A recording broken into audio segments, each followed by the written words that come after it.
یا عباس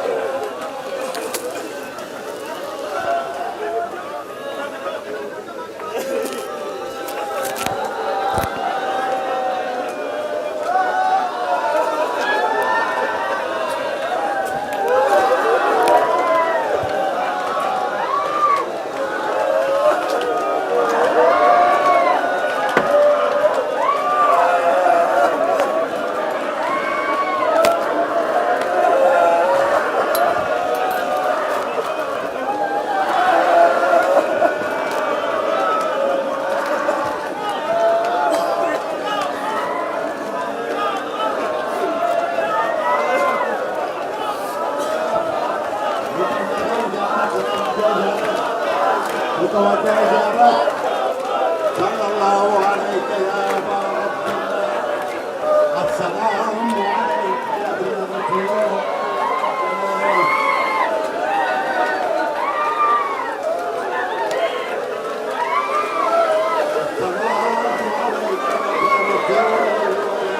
مومنین سے گزارش ہے زیارت کے لیے متوجہ ہو جائیں تمام مومنین سے گزارش ہے زیارت کے لیے متوجہ ہو جائیں صلی اللہ علیک یا ابا عبد اللہ السلام علیک یا ابن رسول اللہ